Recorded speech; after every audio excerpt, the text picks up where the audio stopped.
cover the increase in shipping fees. 5 Rose Ridge, which are slated to increase from $41 per 1,000 kg to $43.31, an increase of $1.66. The proposed expenditure increase in FCSS is 49%. This covers the addition of 2 positions to this department. One covers community connections, which aids persons in need in assessing services such as counseling, age, medical, safety, etc. And the other is a youth coordinator position to allow our youth center to be open Monday to Friday. As this position is only part-time, we are having major problems in recruiting, therefore the center is only open 2 afternoons a week. Our youth are in desperate need of a safe place and person to meet with. Our youth center, when open, is often at capacity and we have to turn youth away. Planning and development. The revenues for this department are increasing by 41%, which represents a portion of the profit realized from the sale of the 4.5 acres. Overall expenditures anticipated to be reduced by 2%. Communities in Bloom, a proposed increase of 17%, which amounts to $4,000 to cover training and wages for our summer staff and increasing cleanup costs. Community services, the proposed expenditures are increasing by 21% to cover the cost of IT services, which is 6.5% of department expenditures, and the shifting of the costing of salaries. Recreation and parks, there is a proposed increase in revenues of 2%, and a decrease in expenditure of 8% due to the shifting of costing of salaries. The fitness center, proposed increase in revenue of 3% and an increase in expenditure of 2%. Arena, the 2024 proposed budget includes a revenue increase of 29%. That is a result of the work being done with the arena and an increase in user groups presently happening at the arena. In 2023, the increase in revenues at the arena to date is 39.24% increase over anticipated budget. The proposed increase in expenditure is 18%, which covers an increase in staffing and the cost of utilities. Presently, staffing is tight at the arena to the point that should one of our 2 full-time positions become sick or require longer-term leave, the town may have to adjust its operations significantly due to limited staff to operate. 1 more full-time person is required for the arena. The curling rink, anticipated revenues are up by 8%, but the expenditures are anticipated to increase by 24% to cover the cost of utilities and staffing. Facilities, the proposed expenditure to this budget is to increase by 10% to cover the cost of carbon tax and the maintenance of equipment. Museum, in the coming year, we anticipate the revenues to the museum to increase by 9%, and the expenditures to increase by 5%. The concession did very well last summer, and the increase of utilities is causing an increase in expenditures. The SSD Learning Center, which is the Sturgeon Adult Learning Center, there's no projected increase in revenues, whereas an 88% decrease in expenditure is expected now that the renovations have all been completed. The Resource Center, there's an anticipated loss of revenue of 2% due to the loss of a renter, and the expenditure is anticipated to decrease by 25% due to the realignment of the cost of staff. The library is anticipating revenues to remain the same and expenditures seeing a slight increase of 1%. So the 2024 operating budget is presented containing an overall increase of 8%, which would translate into a 4.3% increase to the 2024 mill rate at this time. It is extremely important to note that once the final assessment numbers are provided, the administration is anticipating that the increase can be adjusted downward to possibly 3.9. The mill rate impacts a $300,000 house in 2023 experienced $2,261.30 municipal taxes, whereas the same house in 2024 may experience a 4.3% increase and the rate being $2,362.48. That's an increase of $101.18 per year, or $8.43 a month, or 28 cents a day. The policing costs in 2023, the town was invoiced for policing services by the province, the equivalent of 0.3285 mils. In 2024, that invoice is scheduled to increase to 0.4632, which is a 41% increase. To assist with offsetting the policing costs, the town, a few years ago, $2,243 from that reserve that was set up in 2021 will be transferred to assist the policing costs. The administration is proposing a budget that includes a 2.75 COLA increase, which includes staffing increase in public works of 1 FTE starting March the 1st, the shifting of 2 staff members from public works to utilities to cover the growth, staffing increase in arena starting January 1st of 1 FTE to ensure that our facility can remain open for the bookings that we currently have, and staffing increase in FCSS of 2 FTE to cover the needs of our community and growth. For projects, the proposed 2024 operating budget includes advancing our asset management program with a comprehensive GIS system at a cost of $60,000, of which we have received $50,000 grant from FCM. The utility rate impact, administration has provided a chart below that outlines the changes to water, wastewater, and garbage from 2023 to 2024, and it would be a monthly increase of $10.48, which is a 35-cent per day, of which $5.25 or 18 cents is due to the increase from the wastewater commission. Therefore, the increase that is controlled by the town is $5.23 over 2 years, as the rates did not increase in 2023. Overall, the primary components that are proposed in the 2024 operating budget represent an aggregate increase of 8% over 2023, of which the increases to policing and the fire department are both provincially mandated and supplemented by increasing services to our persons in need and to our youth during this extremely challenging time, and play a significant role in keeping other municipal services levels constant.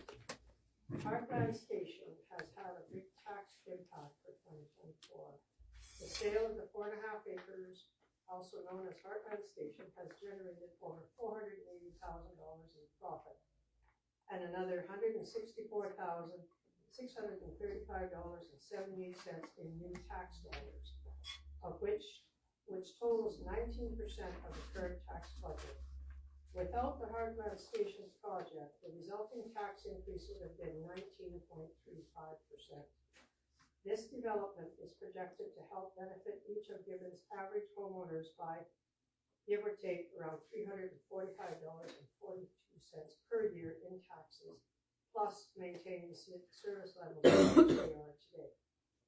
For the average homeowner, you may see the collective cost for both utilities and taxes to amount to approximately 63 cents a day, or $229.95 a year. 8% budget increase comprises of the following: utilities, 1.1, fire services, 2.48, carbon tax, 1%, policing, 1.8, streetlights, 0.004. Those totals is 6.38. Therefore, 1.62% is the increases that are controlled by the municipality. And after the meeting last week, we kind of revisited the budget, and presently, conservative anticipating the profit from the 4.5 acres started at $480,000. Administration is confident that another $50,000 could easily be added if council so wishes. The mill rate increase is then reduced from 4.3% to 3%. This would mean that an average home in Gibbons would see an annual increase in municipal taxes of $71.73 a year, or 20 cents a day. This adjustment also reduces the total increase down to 7%. Thank you, Minnie. This person would like to ask a question.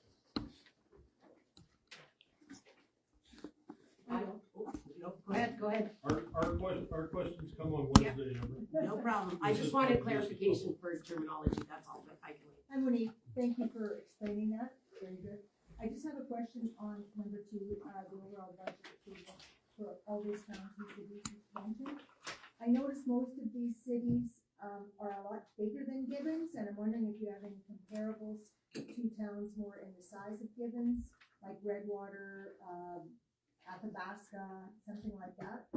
Is there anything that we can look up or that you could give to us? I haven't found anything online. These were all gathered from either news reports or what AB Munis has provided us, or as well online. I Googled the 2024. So a lot of municipalities are in at this time. They're just getting to it. Okay. So I don't have any more than this. I'm sorry. Okay, all right. Bonaccord is 2.6. Yeah, they're smaller than us by a fair amount, aren't they? Concord? Yeah. But thank you. Excuse me. What's the population of Gibbons? I don't even know. About 33. Well, The official list about 3218, but I think informally there's probably about 35 to 3600.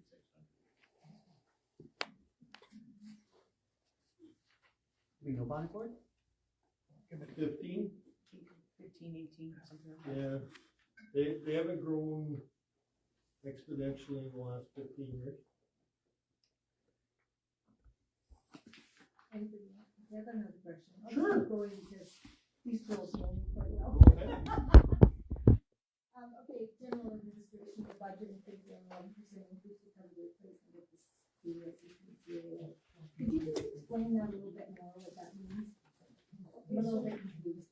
What happened last year is, after the loss of our assistant CAO, those funds were used to assist to increase some of the work, the staffing that was needed through FCSS. Okay, That's why it shows like the funds are there, we're just bringing them back okay. and then finding, funds for FCSS. And will you be replacing that assistant CAO this coming year? Yes. You will be, okay. Okay. I'm gonna just keep going, and then somebody can chime in. The firefighting, I just wonder, I understand you have to go with what the government says on what kind of training or as far as hiring as an actual employee or not. I find that could be quite a bit of money that goes out for that, but, I'm okay with it. I'm okay with that. But if anybody else has a question about it, then we can chime in here, I don't know. No? Okay. Here. Street lighting, okay, Just to clarify with the firefighting, when we went through, because we have paid on call on the weekends and evenings and stuff like that, and because of the nature of it is that we got a legal opinion just to see if we had to or not. Yeah. And it's deemed, through Alberta labor and such that we have to. So that automatically made all their training that we have to pay for that as well. and I can see that as being accepted, yeah, absolutely, for sure. The roads increased by 9%, you're gonna be doing street lighting, where, is it just maintenance of street lighting or brand new street lights somewhere? That's the cost of the power to run the streetlights. Okay, great. Okay. Next question is, all around here. Louise is laughing at me. Stop it, Louise. Okay, oh, the FCSS, that's a big one, 49% there. Do we not get any grants or anything from Alberta Health or the government, federal or provincial, to help us with the counseling and age and stuff like that? Is there grants, is that grant money included in this? Yes, it is. It is, oh, okay. Is that gonna be a full-time position? Yes, they are. And do we really think we need to have a full-time position there? Oh, yes. If you don't mind me Our- popping in, we do get Yes. about 191 clients per month coming into our resource center right now. So it's Okay. very much needed. We're even, yeah. Okay, so. Yeah. Okay, correct. Okay, just wanted to check on that big number, because that was concern of mine. What is the 21% of the cost for IT services? That was, way back, it was all coded to administration, and now we're coding the cost of IT, which is internet, the maintenance of the computers and all of that sort of stuff, because there is a company that does that off-site for the town, Right? and as well the security, and they monitor all emails, all information coming in to make sure that we don't get hit with malware or all of that stuff. So they're watching the town services 24 hours a day, and plus they also, all of our stuff is stored off-site, so that should something happen to, say, the building burnt down, they tell us that within 24 hours we would be up and running again. And I've been on some of those things with APCO when I worked there. I actually be part of that team that should have a disaster, how fast we got back our services, so I'm very aware of that. But have we gone out and compared pricing from this company we have to possibly changing it or contracting that or getting quotes on that? Or will we be doing that in the future? We had some long discussions with them, and we did look at what some other companies are charging, and this was the best we could come up with.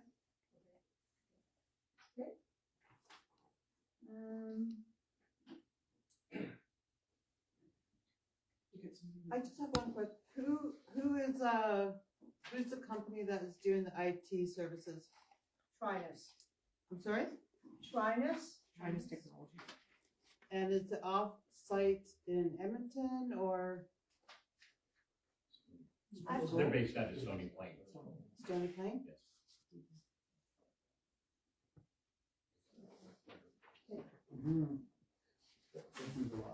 While you're looking for your next one, So I get confused about this property tax mill rate. So I've been looking to compare where we fit in the province. And I found a website that shows, a lot of municipalities, Chestermere, Calgary, Oakville, Grand Prairie. And I've got this all in the email that I sent to you, Dan, so you'll be able to look at the 3 sites. Another site is from Heartland Meadows here in Gibbons that tells me my taxes should be this amount of money, roughly.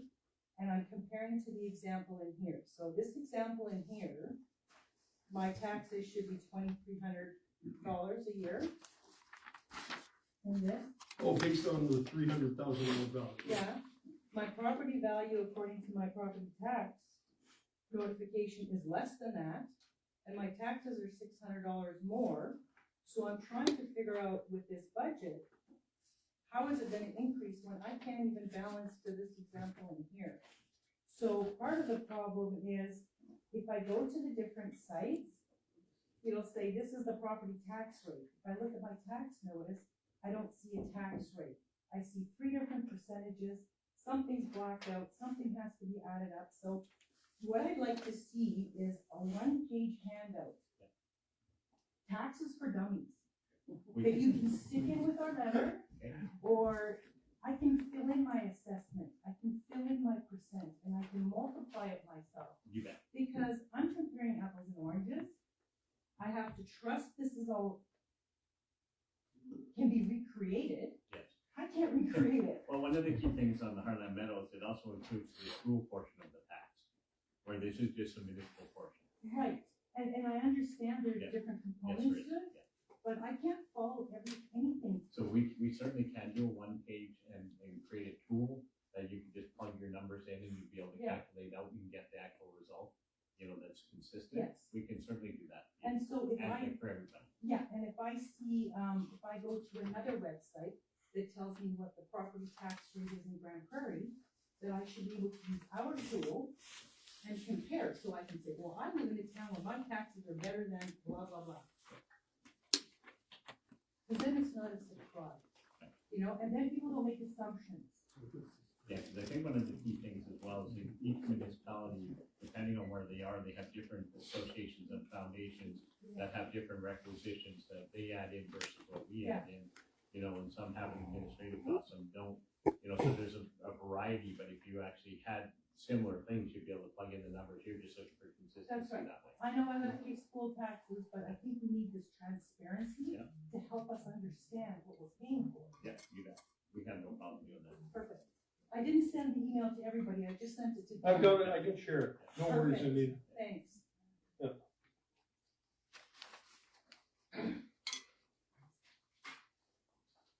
And then you can pull my tax notice and plug it into this example and ask me, you want your $600 back? Did you have another? Oh, yeah. Oh, yes. Right, stop it. Okay, policing, I see there's about an increase of 40%, 6%. Are we going to get more policing for this kind of increase?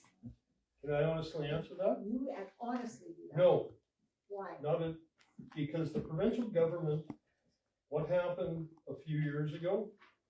Towns under 5,000, counties didn't pay for any policing.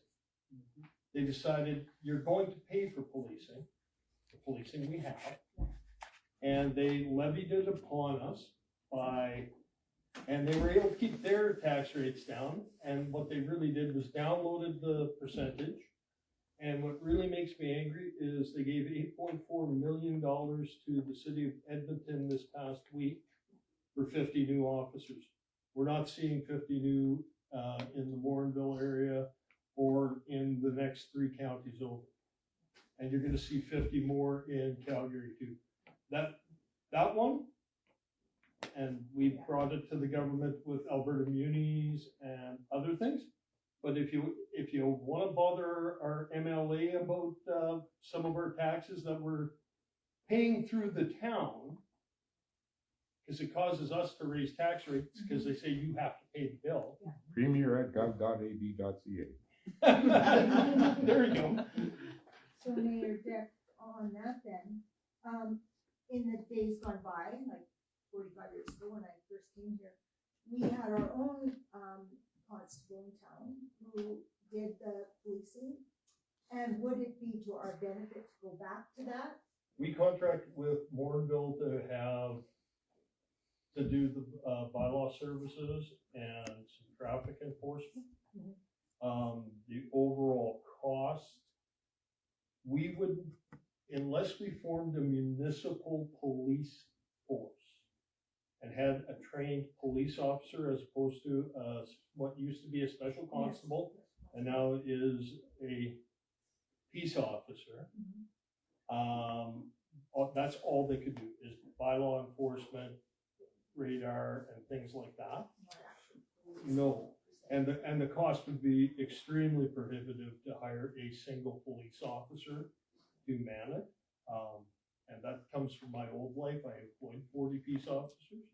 So it wouldn't be financially viable. It's not the wages so much as the support and infrastructure and structure, it's all the support structure around it. It would cost us hundreds and hundreds of thousands of dollars, and you can't have one police officer. No, of course. Right, so we couldn't afford it, and I wouldn't want to do that reach. All right, that answers that question. Sorry, I just got to turn the page there. I know we were covering FCSS again, just that one more question on the youth center. They say they're at capacity most days and stuff like that. Would it be beneficial to bring in some revenue there by perhaps asking the kids to have a drop-in fee, or do you think that's out of the question? I personally think that'd be really difficult. A lot of these kids are coming right from school because they have nowhere else to go. And So it's babysitting service? not really, no, but they could go home, but they're gonna be sitting at home alone. Cause their parents, a lot of them will come in from work or wherever they may be at that time. Right now, we're even offering, supplementing some food, cause they won't have dinner until after they leave, when we close at 7 PM. They haven't eaten since lunch and things like that, and they can't even, we've tried to do like a little concession before, and sometimes kids will have a little bit towards that, but typically they come with no money. They're looking for a safe place to be. We have kids come in even just to do their homework, so they're not sitting at home alone. So there's more of an underlying situation here that we are taking on something that is a community problem, can I say? there are aspects of that there could be. A lot of kids do come just because it's a fun, they have activities too. I don't want to say every kid is coming just because they have to find that safe place, but we are getting a number there with that youth center worker in place. And if someone was there more consistently, we can help those families to get the resources they need to maybe have those supports in place, because we start building those connections with those kids, and then their parents come pick them up and they go, hey, did you know we have this, this, and this? We can help find you supports for these things and kind of get those. So it's kind of becoming like the fort has got their, that youth, where they drop in, what's it called, Families First. No, not Families First, what is it? Boys and Girls Club. Yeah, the Boys and Girls Club, so it's kind of like a Boys and Girls Club. And do you get any type of government funding for that? So that's something maybe we need to look at. I mean, Applying somewhere for something. pieces of the FCSS funding, which is, I wish it was more, it's not though. I guess the youth center is included in that, but the reality, if you're stretching it out, that's not where it's going to. Do you know what the dollar amounts are with that 49%? Like the actual 49% increase? For FCSS races.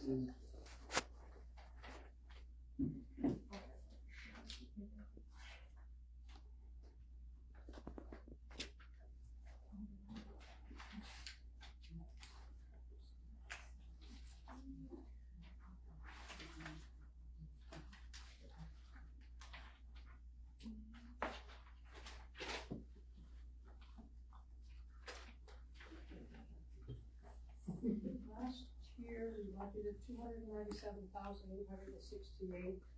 This year, $443,159. What was that? Sorry? Last year, $297,868. And this year, $443,159.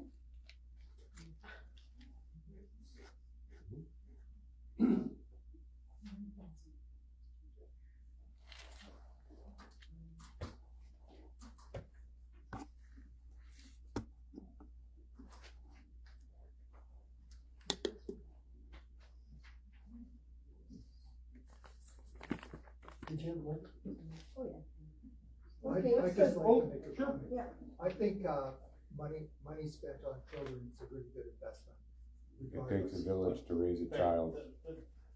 Folks, I appreciate the comments, but we're going with questions and answers strictly, and that's, it just gets us through. Thank you very much for the comment, though.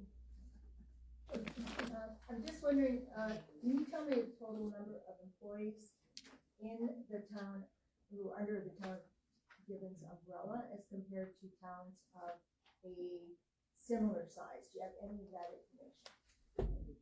No information, okay.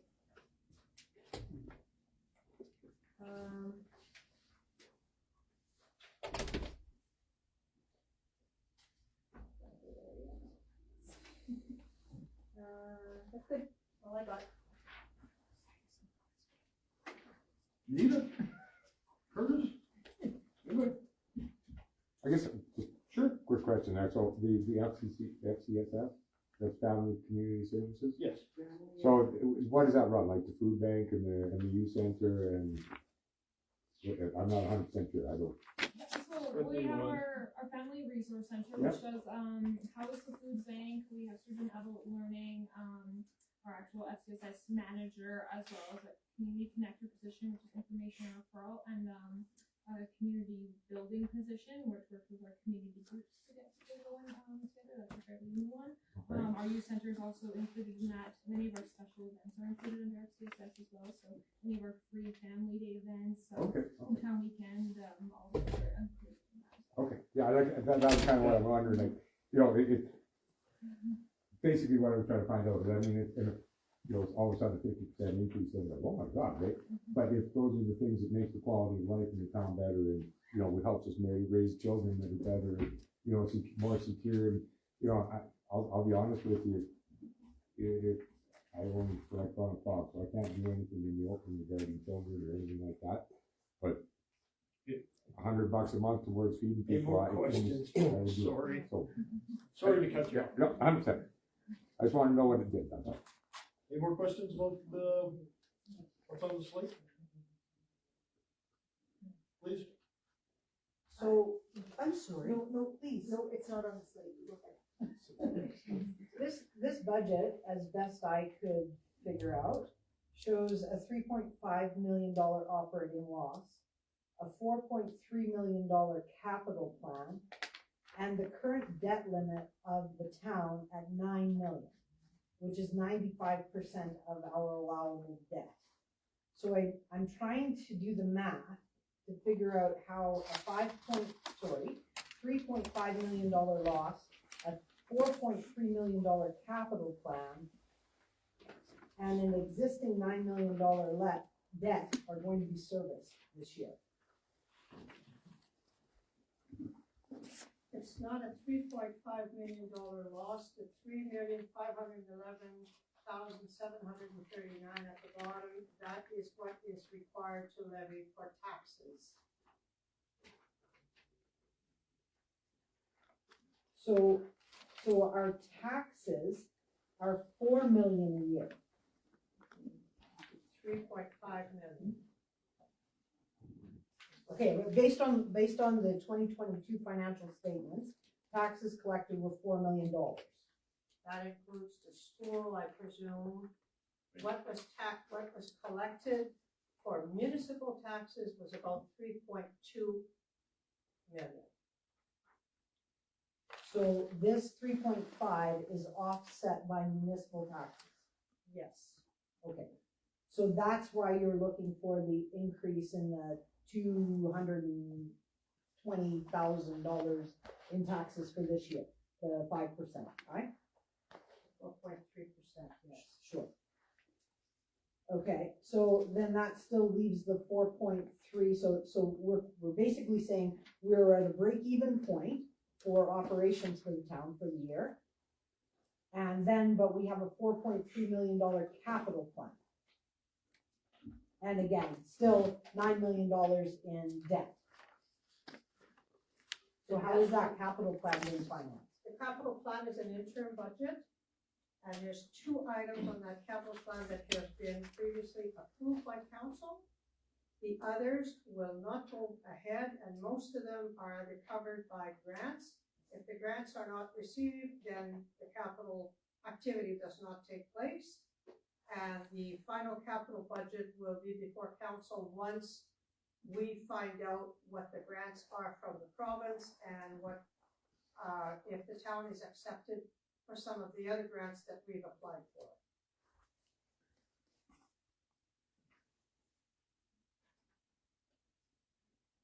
Okay, thank you for that.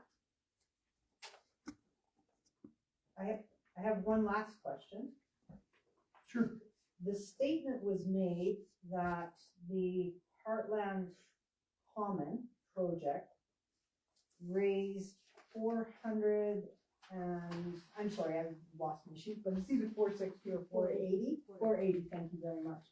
Does that take into account the $387,000 that a pump truck was purchased so that it could pump out the sewer for the next 2 years? Is that part of that 480 or? No, the pump truck, the back truck that was purchased so that it would assist to pump out, yes.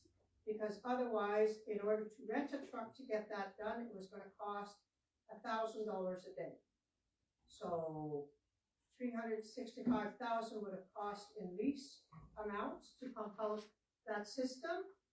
And council made the decision to purchase that, so that presently that back truck is leased for 12 months. 70% of the lease payment goes towards the capital, 30% goes towards the lease payment. So 30% is an expenditure, 70% is part of capital for the first 6 months. The last 6 months, it's 50-50, and next fall, then council will make the decision to either borrow the money or, depending on what the financials look like, what their decision is to purchase the truck.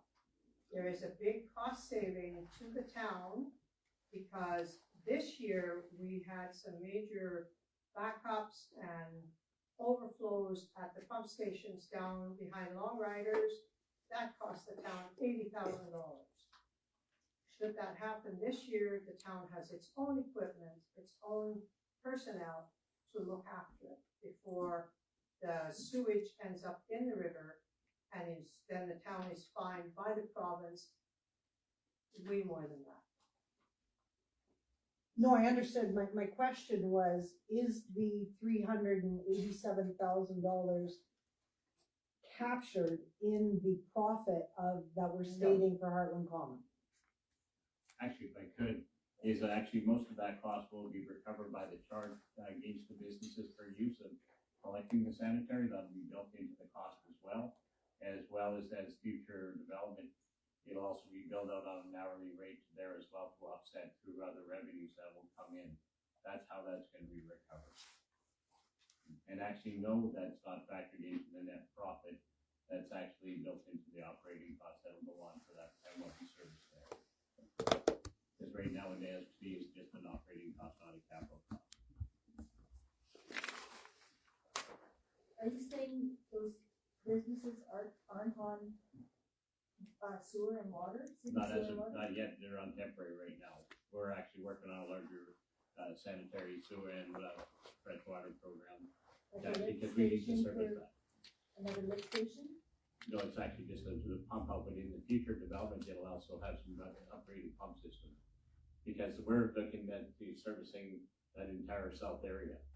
With pumps, like trucks? No. That's just temporary until we get the main lines in. What's the what I'm time frame asking. on that though? What's that? Like, I'm sorry, that's what I'm asking is, that they will be on city sewer. Yes, they will. Yes, Yes, Yes. but it's just that it's a temporary thing That's right. until that's we correct. do that.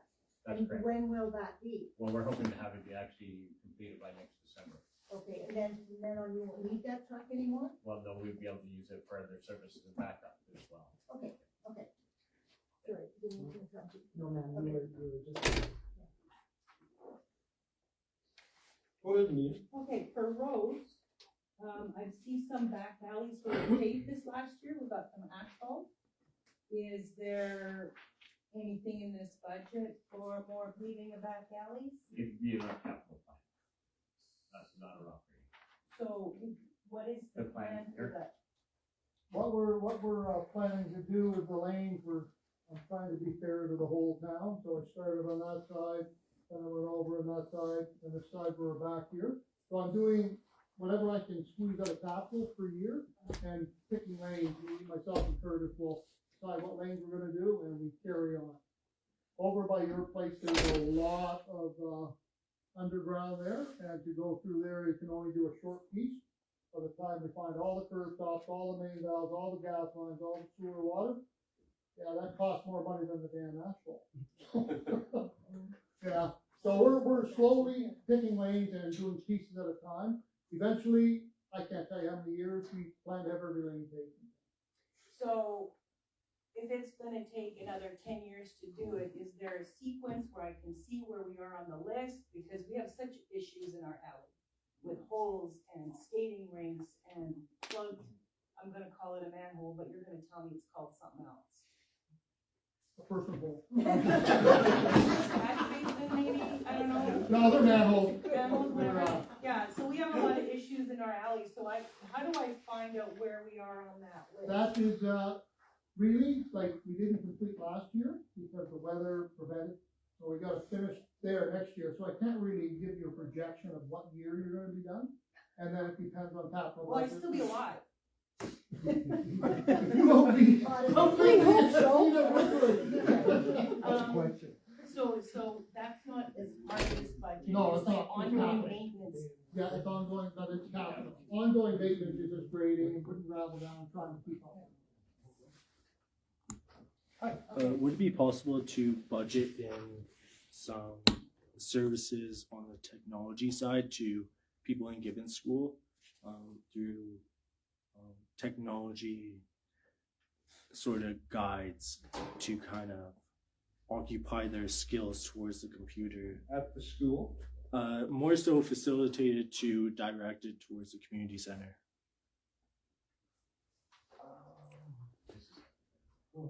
Can I just can you do that one more time for me? So just easy to follow programs that are good for kids to learn how to use programs and softwares like Adobe Creative Cloud. Okay. They'll provide a lot of early learning support that isn't really provided at the home or at school. So possibly, let's say through a library and something like that, where Potentially. they have easy access and stuff like that, and actually just upgrade the licensing capabilities, to accommodate those programs. Yeah. Okay, we can certainly look into it. So, just bringing up the underground utilities reminded me, a few years ago, I brought it to town council, and I've also been talking to TELUS about why we don't have fiber. We have crappy internet. And the answer I'm always being given by them is because the town has not approached TELUS to bring it in. And then TELUS says, you go to, Give Me Fiber website and tell all your neighbors to put their name and address on there. So with that is that actually we have a presentation coming up with a company that's actually looking to approach the town. I believe it is MCNet, that's looking at it, but we're also looking at being an ISP, so we can provide it to our residents at a much more controlled price versus some of the other markets. And in essence is that we also had conversations with Axia, Bell Axia is actually the ones that put the SuperNet in town, if you may be aware, that's in the schools and such like that. Well, their rate, they wanted everyone else to do all the work to get, let's say, 30 to 40% of the town to sign up, where they just got to go in and take the profit without getting anything back. So, but it was going to be very cost prohibitive up front, as I know the town or the state accountable at the time, it cost them over $10 million to run it. So TELUS is telling me that most of the cost is borne by them. My connection, like here, where I am, my connection, I have 2 lines going from my house, which is on Railroad Avenue, not far from the cemetery. It goes around the corner to the spray park and it connects there. They disconnected one and hooked up the other already. They don't know what's in the line. They don't know what's in the conduit. They don't know why internet comes out. Like, never a cost has been discussed. It's just the way the infrastructure was put in at the time, and they're saying they're bearing more of the cost if we approach them. Well, in a lot of cases, what ends up happening is the homeowner ends up paying up front and then you recover it over time. And a lot of, let's say, new development is actually, that's more right up front by the developer to put it in. They don't do it for her. And This is also an issue that's been looked at by AV Munis. Right. Because it affects, especially as we're actually kind of lucky with our proximity to Edmonton being a hub and everything else, but the further out you get, you look through COVID, kids had to come in, they hotspotted in the parking lot to do their homework at the library. And the provincial government supposedly has a huge amount of funds for rural internet, so do the feds. But no one has designed a plan to actually fix the system. And they haven't given the municipalities a way to access the money to do it themselves. So if most of the people in town are using either Shaw or TELUS, what information have they given you that you can communicate to the residents so that we're not hearing, oh, the town hasn't approached us, No. the town doesn't want to bring us in, we're paying more of the costs, I don't know why we're not there. This is what we're hearing. Yeah. No, Anita, from a personal standpoint, when we downsized, I spent 2 years with my cable run up my fence. Yeah. To temporarily hook in, and it was supposed to be done in the first 3 months we were in. Then when they did it, they took out my neighbor Dick on the corner's internet and all of his cable. So our providers are not the best.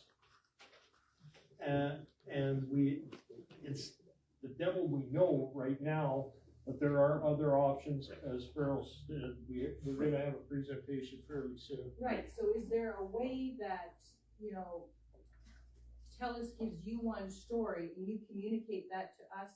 If they give us information, I'd be glad to share it with But you. they say we have to approach them. They say Gibbons has never approached them to bring fiber here. Well, in all actuality is that we're actually also dealing with Rogers right now, which is teaming up with Fortis. And to look at putting remote or putting wireless, in town as well. So there's a couple of different options that are coming in the near future. So, And I know, and I just switched from Telus to Shaw, my bill is way higher, and my internet's more shitty. so we're trying to find a way to actually bring it together more cost effective on an ongoing basis. Where it fluctuates. And also if there's a profit to be made, it's actually kept in the community, not leaking out to somebody else who doesn't care. And when will we hear more information about this? I'm hoping that we'll be able to have some more information by the end of February. If that's it. More budget-based questions? Merry Christmas, everyone. Actually, I do, if you don't mind. Our questions are based on Wednesday night. Well, I'd like some clarification, and I'm sure these people will be very interested in my questions, unless you're all coming back to the meeting on Wednesday. They're very, very simple questions, nothing. This isn't a public forum. Sure.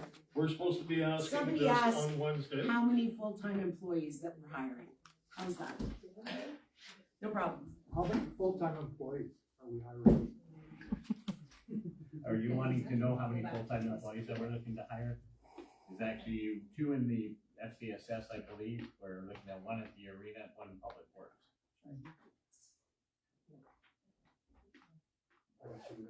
I have one more question, specifically with regard to the assistant CAO.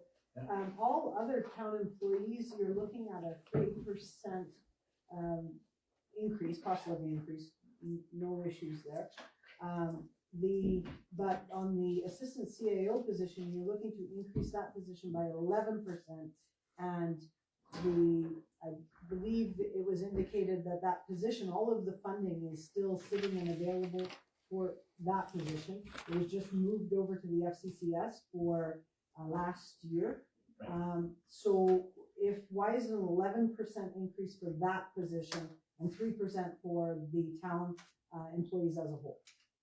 Well, I would say to answer your question in relation, the actual position is there. We just actually, because we had a death in one of our assistant CAO last December, actually almost a year to the date, actually was shifted over into FCSS to cover up some of the pressure points because of the economy where that is. And 2 of our staff actually looked over trying to cover off on that position so we could get through this year to do it and to allow enough time for everything else to settle out, with the change, because we've also went through some other internal challenges, from staffing wise. So this bought some time for that to settle down. So the actual funds are for the assistant CAO, but we shifted that money over for this year. So now all we're looking to do is fund those 2 positions, not an additional 11%.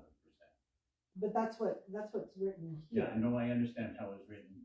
It could have been just worded a little bit different to be a little bit more clear on that. Okay, so I'm still not actually clear then, I'm sorry. Okay. So your funding, because it says it includes a proposed 11% increase to cover the replacement of the assistant CAO. But we're not looking to increase it 11%. It's actually just shifting it back from the other department back here for that position. So you're not gonna take money away from people who you already gave it to do that extra work? To bring it back to now bring a new person in again? No, what's happening is the people that are actually doing that work have been doing more work than that their current job is. Okay. So they're actually peeling it back where their job is actually at their workload that it should be at versus where it was additional hiked up. Was there overtime involved in that? No, So in essence, they could handle that work? no. They just did more work and actually moved into some of their other staff below them. So they basically shifted that workload down amongst many people, and it actually took bits of all of their time. So now they'll be able to actually focus more and be able to be more effective.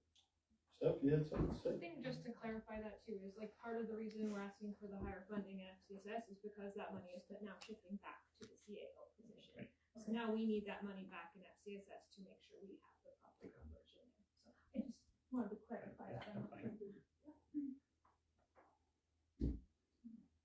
There seems to also be just one last one, I think one last.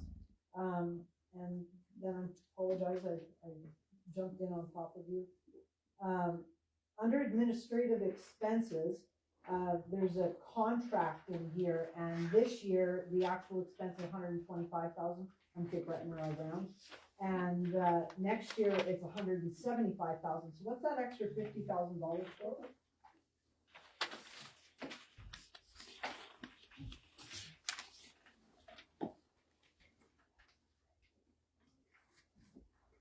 If you look at the line before that, column G, it was 175 last year. So there's no increase from last year to this year. What happened actually this year, that position was away from work for 7 weeks. No, my absolute apologies, I was absolutely reading left to right, I apologize for. I'm really, really sorry, and thank you for the answer. I'm not gonna have any more questions now. All good? Merry Christmas, Happy New Year, everyone be safe.